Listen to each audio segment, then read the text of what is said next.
Please welcome to the stage, Alan Rickman.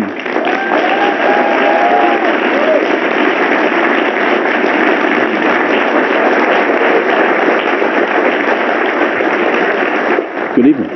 Hello. As the title would suggest, this evening is about your film career, mainly. Were there films, or was there a film, particularly when you were growing up, that you particularly liked and kind of inspired you, and you thought, well, yeah, I could get into that kind of world? You have to remember what kind of films were knocking around when I was a child. When I was I remember the school cinema club was full of things like the Titfield Thunderbolt, and then things changed a lot when I went to art school. And suddenly you discover there's this person called Antonioni who can make a film where there's a scene with a piece of paper blowing down the street, or Fellini, and then you start to wake up a bit, and things change. I don't know that I thought this would be part of my life. To be perfectly honest, having a film career at all is a bit of a surprise. You kind of started out with graphic design and typography and all of that, didn't you? That was your first professional. So how did the move into acting come about? I went to a school that had a very strong drama tradition, and so there was a lot of theatre going on, and I still acted while I was at art school. You can see how the dots join up a bit, and you see that the art school part of me gets put together with the drama school part of me and the theatre part of me, and then somewhere in there you find that there's this desire and this sort of somewhat trained desire to direct. You acted on the stage, you got into television, then La Liaison Dangereuse became a huge hit in the West End on Broadway on stage. Was that the key to getting you the role in Die Hard, your first film? Totally.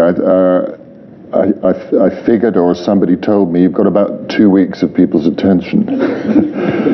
We'd finished 6 months in New York, and so I went to LA and did the round of meetings, and I didn't know how any of this happened. I didn't know anything about LA. I didn't really know anything about the film business.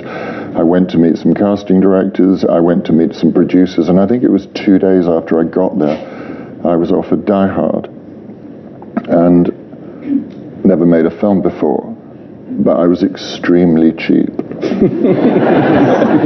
That's the kind of film now that we routinely refer to as a blockbuster. It's a genre of film that we know and recognise instantly. Did you know what you're getting yourself into when you took that role? I read it and I said, what the hell is this? I'm not doing an action movie. And agents and people said, Alan, you don't understand, this doesn't happen. You've only been in LA 2 days and you've been asked to do this film. Okay, but I suppose ignorance was bliss in a way. It reminds me of the discussions that went on, which must have been out of me being stupid, because I was being fitted for all this terrorist gear in the early days of the putting of the film together, and I said, why would I be wearing this when I've got all these huge hulks who are going to do all the dirty work? So I was just thinking, if I was wearing a suit and not all of this terrorist gear, then maybe there could be a scene where I put on an American accent and he thinks I'm one of the hostages. And I left this note on Joel Silver's table saying, please think about this, I think it might be interesting. And then I went back to England, and I kind of got the Joel Silver, get the hell out of here, you'll wear what you're told. Okay, fine. And then I came back and they handed me the new script. So, it just pays to occasionally use a little bit of theatre training when you're doing a movie. What did he have for breakfast? Where did he come from? I'm going to look ridiculous in those costumes. I mean, there is a lot of action involved. You get involved in a lot of the action. Was that something that came to you easily? If you look carefully at any of the scenes with the guns, you'll see me blinking. I think they may have had to cut those out. You can't stop yourself.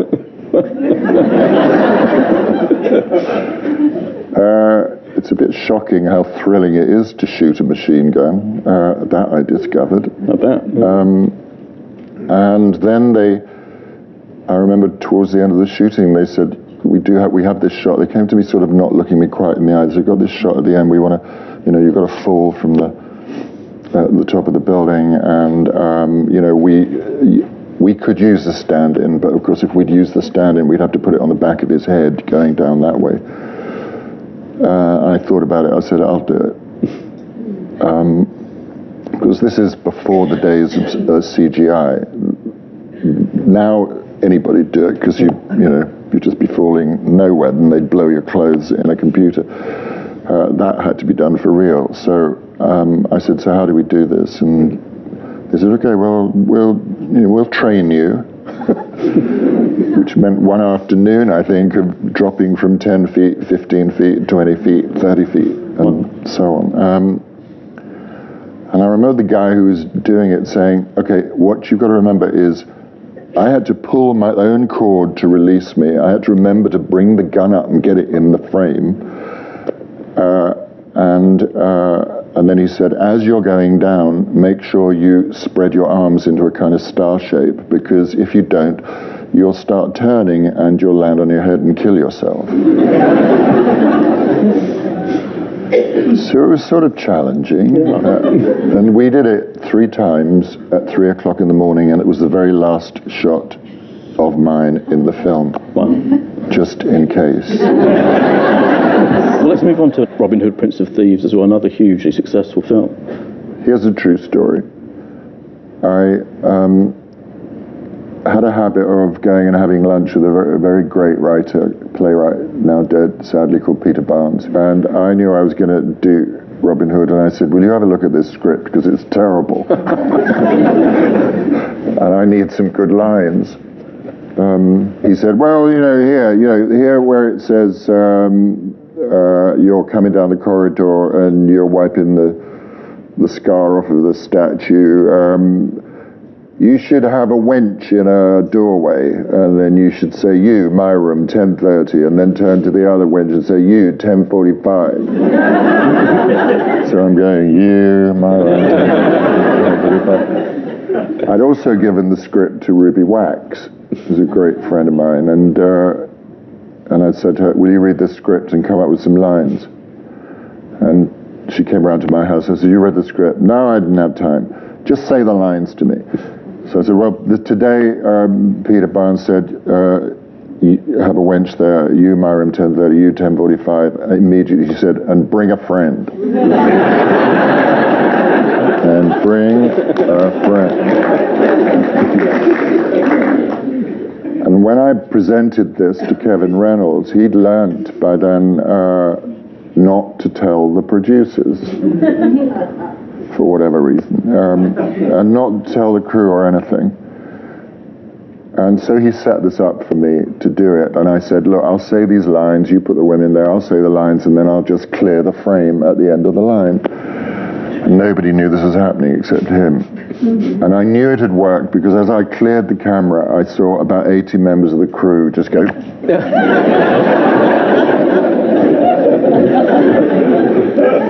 And then occasionally, Mary Elizabeth Mastrantonio, who was being sort of seriously made Marion, she'd come over to do one of the scenes with us, and she said, I want to be in his film. You could have done an endless series of huge, big Hollywood films, but did you get scripts that you didn't like and turn them down, or did you just want to do other stuff and that whatever came along appealed to you and you would do other kinds of films? Well, theatre was also always in there, so I think somewhere around that time I was also rehearsing Hamlet, and I like the risk factor in work. I like feeling a bit unsafe, and theatre, of course, is deadly. And did Truly, Madly, Deeply feel like a kind of gamble, a risk? No, that was, I suppose, what comes around goes around in a way. Juliet Stevenson and I had done a lot of work in the theatre together. I think so much so that she was a bit nervous about me playing the part, I found out later. But I know him too well. He's like my brother. But Anthony, it was his first film. And you know, you're there. Now you learn all sorts of stuff that you realize you've stolen down the line, like Anthony's vulnerability on the set, the fact that he gathered the crew and actors together on day one and just said, I have one word, help.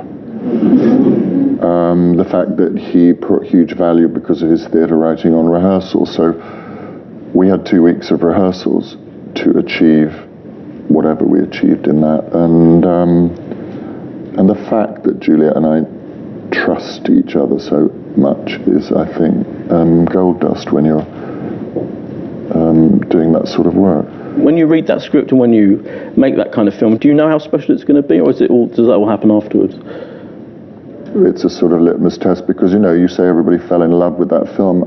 I wouldn't say the critics did. Oh, really? Okay. And I wouldn't say, I think it was even on Room 101 once. And I think it went down. I read an interview recently in Empire where they asked you whether any particular roles were close to you, your personality. And Sense and Sensibility came up, this character who's kind of very dignified and calm. I think that was the reason. That's one of the reasons. Yes, I'm so dignified. No. Emma Thompson's script and Ang Lee directing. Now that seems like what a magical combination that's going to be. But back then, Ang Lee didn't speak very good English, did he, particularly? So how was it working with him? Well, then a lot of people thought he's going to direct Jane Austen, but I'd seen Eat, Drink, Man, Woman, and you just thought, well, this is an inspired choice, really, because he's visually so wonderful.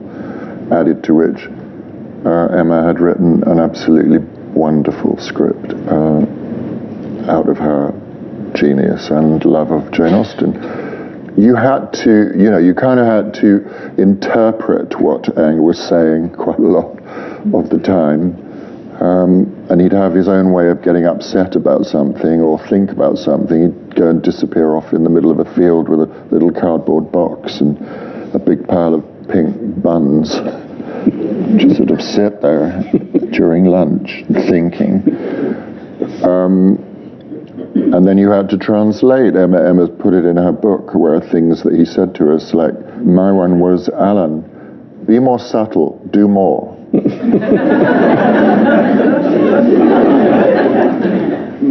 then you knew it was do more of the subtle acting. Yeah. And Kate had, never mind, you'll get better. So it got to the point quite quickly, and of course the other thing is, of course, on that film there was a lot of laughter. She's not unfunny, Miss Thompson. And working with Kate Winslet on that film, of course, is in your new film, which we'll get to later. But she's recently said, I think this came up at the premiere the other day, where she said she was scared of you. Did you know about that?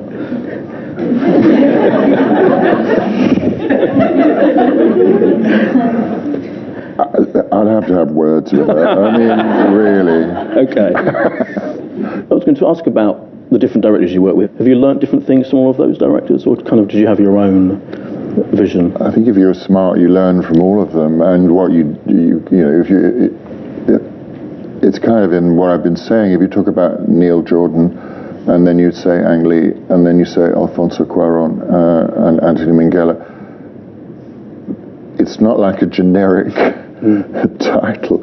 These are very, very, very different human beings with very different energies and opinions and relationships with actors and rhythms, and you learn from the people where you watch them and thinking, well, I wouldn't handle it like that. So you learn from that as much as going, well, I'm stealing that. That's the joy of filmmaking. I think one of the funniest kind of Hollywood comedies, Galaxy Quest. Did you know when you read that script? Did you know immediately this was something special? All the actors did. The brilliant thing that Dean Pariseau did on that film was, apart from Tim Allen, and I guess appropriately apart from Tim Allen, everybody else grew up in the theatre. So he was like an alien to us. He'd kick down the door of the makeup trailer in the morning and he'd yell, "Number one is here," and all the rest of us are looking at our script.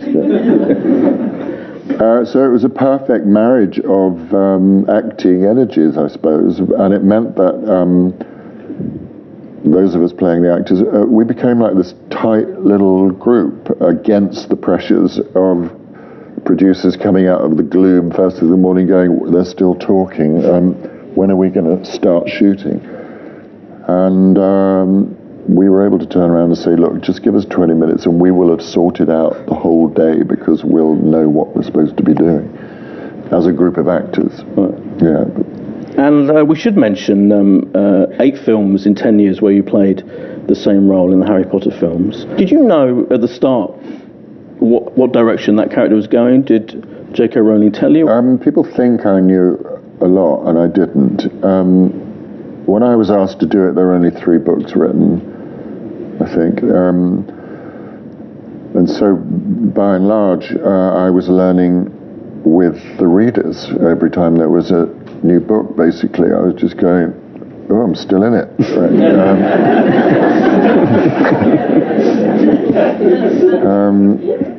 But when I was asked to do it, and I'd read the first book, and I said, look, I really need to talk to her. I can't play this. I don't know where this character's going. And so they put me in touch with her and over the phone, and she was with her sister that day, and she said, I can't talk now, I'm with my sister. I'll talk to you tomorrow. So that's how much Jo Rowling kept it to herself. And then she gave me it wasn't even a fact, she just gave me one piece of information, and I promised her I would never share it, and I never will, and not that it's anything people don't know now, but she gave me one piece of information which made me know that whatever happened, I had to try to drive down 2 roads at the same time until all the facts emerged. So I knew there was ambiguity. Right. Did it feel like a kind of mad situation for you involved, or did you just let it all? It was a very changing thing, of course, as it would be over 10 years. Apart from anything else, 3 leading actors start out at 12 years old and then they're 22. Meanwhile, CGI is growing up along with you. So at the beginning of it all, we used to go off on location. Forget that by the end of it. You know, we were in a pile of old grass around at the back of Leavesden Studios with a big football stadium and lights. And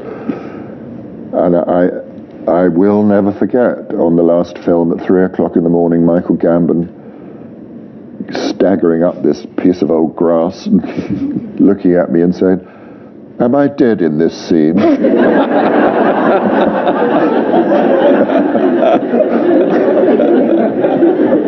And in the first film, if anybody ever wants to look, of course, you know, you've got the problem of kids who can only work in a certain number of hours. So if there were any scenes with, say, me and Daniel, Rupert, and Emma, of course they'd shoot when it was on them, it would be on their faces and I'd be there. But when we turned round, in would come the very small actors, aged 33, with a wig on their head. So that ain't the back of Daniel's head in those shots, so that we could keep working.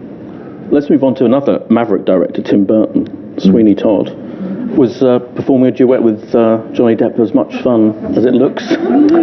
He's great to act with, he really is. He's very, very generous and shares himself on the set and really listens and doesn't play rank or anything. He's terrific to work with. Of course, what you've got to remember is that we're both lip syncing, we're miming for 2 days. And we recorded it separately. So I didn't hear it put together until we got on the set. And Tim Burton, what was it like? He seems a very incredibly visual director. He let the blood flow freely in that film. Yeah, but you know, he's a real example of don't typecast people, because I think people see all that hair and his drawings and his wild imagination, and you think it's going to be like this kind of human pogo stick on the set or something. And of course, he's not like that at all. And going back to your other question, I used to watch him.